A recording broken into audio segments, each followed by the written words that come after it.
Globalization, a borderless world that interconnects the entire planet, and at what cost? In our digital age, we are absolutely swarmed with an array of electronic devices, tablets, iPods, laptops, video games, and have literally become dependent on modern technology where even the materialist bling culture and the entire world depends upon the diamonds, gold, copper, uranium, cassiterite, and tungsten from the Congo. What does it take to make a mobile phone? Many reports highlight the slave labor in factories in Asia, but little is known of the child labor in the Congo for tantalum that stores electricity, tungsten that makes our phone vibrate, and the tin for the circuit board, and the highest component, which is gold, that is weighed, then crushed into small pieces and shipped to Asia for the wiring of our laptop computers and our mobile phones to meet our consumer needs. When the United States dropped the bomb Little Boy on Japan during World War II, what was it made from?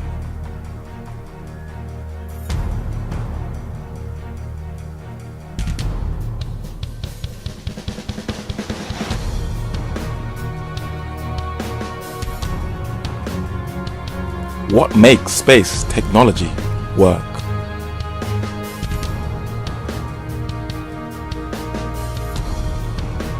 How are women treated as a result of this war in the Congo?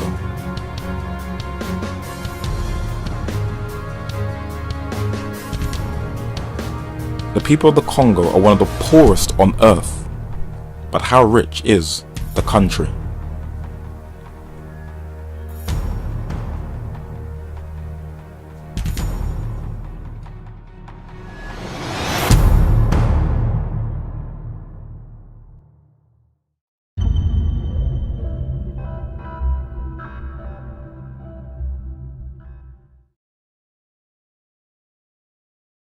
The war in the Democratic Republic of Congo is the worst conflict since World War II, but hardly any news reports it. We can see why the war is so devastating. We depend upon it every day with the gadgets we use, including the very camera which is filming me, which depends on the electrical components from the Congo.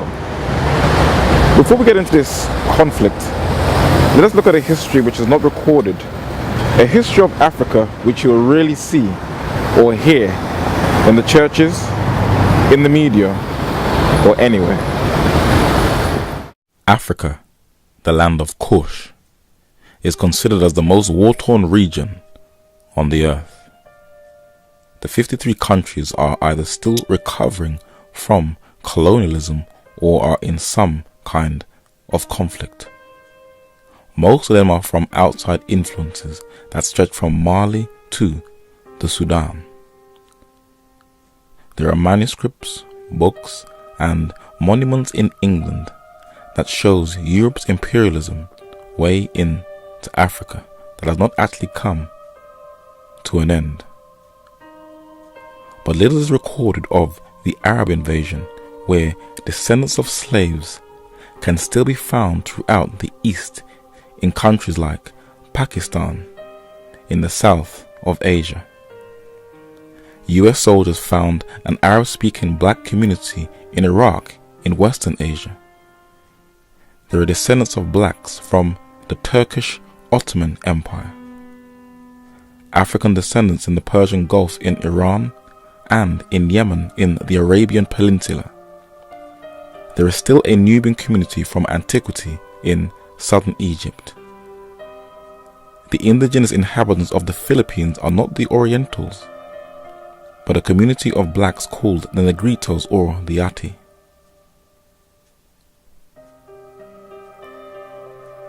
The London Telegraph recorded some of the earliest explorers of Asia. The primitive inhabitants of the Andaman Islands off the coast of India, whose numbers are sadly dwindling and they are now dying out and almost extinct. When slaves were imported to Latin America, they adopted the attire of the Spanish and the natives, where way more blacks were imported and enslaved in Latin America than in North America, the United States. Some are obviously poor, but others have become highly rich and successful as celebrities. The London Guardian did an article on the Afro-Mexicans, a highly neglected community in Latin America. But very little is known of these Africoid heads, first discovered in the middle of the 19th century, carved from solid volcanic rock with a height of 8 to 10 feet tall, of the oldest culture in Mesoamerica that preceded both the Aztecs and the Maya and have the oldest alphabetical script. Who did all these people descend from? According to the oldest record of the races of mankind, the generations of the sons of Noah in Genesis chapter 10, the black African and her descendants in Africa, Asia, Europe and the Americas are descendants of Cush, the eldest son of Ham, Ham being the younger son of Noah. This has been verified by Flavius Josephus, the 1st century Jewish historian, and George Rawlinson, the 19th century professor of ancient history at the University of Oxford. Race was not an issue in the ancient world as it is today. While all other races had straight hair, the woolly hair and the dark ebony-hued complexion made one of the ancient prophets to comment and ask, "Can the Ethiopian change his skin?" The 5th century BC Greek historian Herodotus, known as the father of history, described the people of Africa as thus: "The furthest inhabited country towards the southwest is Ethiopia. The men are the tallest in the world, the best looking and longest lived.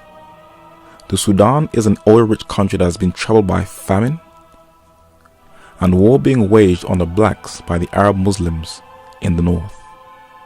But it was not always like this.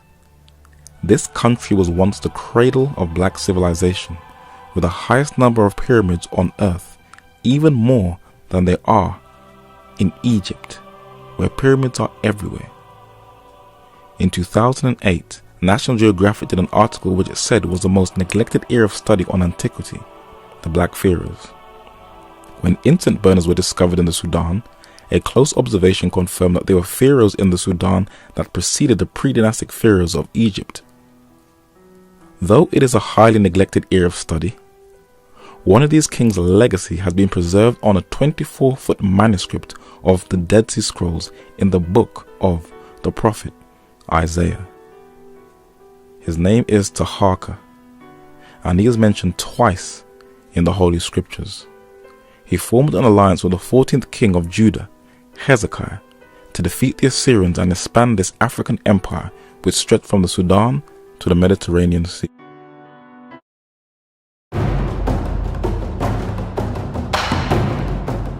And this is where Congo's tragedy began. A Christianity first introduced by the Portuguese, one that was alien to the teachings of the apostles, which was despotic, aggressive, imperialistic, and very hostile to the liberty of mankind, Catholicism. The late African-American scholar and devout Christian Chancellor Williams wrote a book that documented Congo's demise. The Kingdom of Congo therefore is a case study of the processes of westernizing the very first group of blacks on the African continent. The Mission Fathers, the War Dogs of the Lord, the Jesuits were most helpful as spearheads into the interior chiefdoms to form slave-hunting alliances in exchange for discarded guns. The Jesuits, the sons of Loyola, penetrated into a country that has been called the lungs of Africa. They did meet some resistance though with an African warrior by the name of Queen Anne Zinga, who challenged the Portuguese Empire and the Jesuits. But Rome continued to march on and on, westernizing the Congolese from their names to their attire. Even the king changed his name. But when the Belgians came, exploitation intensified to a whole new level in the 19th century for Congo's huge supply of rubber by a king who didn't even step onto Congo's soil, Leopold II. When he died, he was praised by the English Jesuit Bernard Vaughan. But to make matters worse, a Congolese was used in an exhibition in New York alongside a chimp to try and prove that the African was the link between monkey and man. One man wanted to change Congo's image, Patrice Lumumba, a 34-year-old radical. He did not mind the Belgians staying in the Congo, as long as the Congo and its rich minerals can be ruled and owned by its own people and are not subject to the colonialism of Belgium.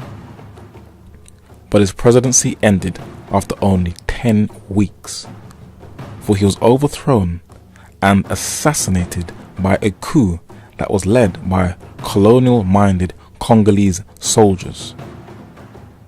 Soldiers and intelligence officers from Belgium, the Western-controlled United Nations and its soldiers, the CIA as confirmed in a recent confession, and the Catholic Church, whose representative in the Congo was Bishop Malulu.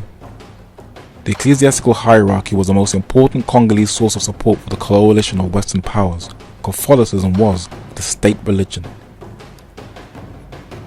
Bishop Malulu rejected the Congolese government recommending the strict division of church and state and total freedom of worship. The Western powers installed President Mobutu from 1965 to 1997 until they had no use for him, and now the current president, Joseph Kabila, is also a puppet of the Western powers.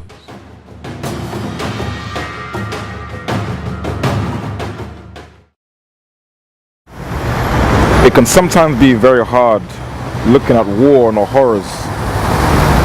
But what is beautiful is that Christ says that when we see these things, look up, for your redemption draweth nigh. The surety we have that all these things are going to come to an end.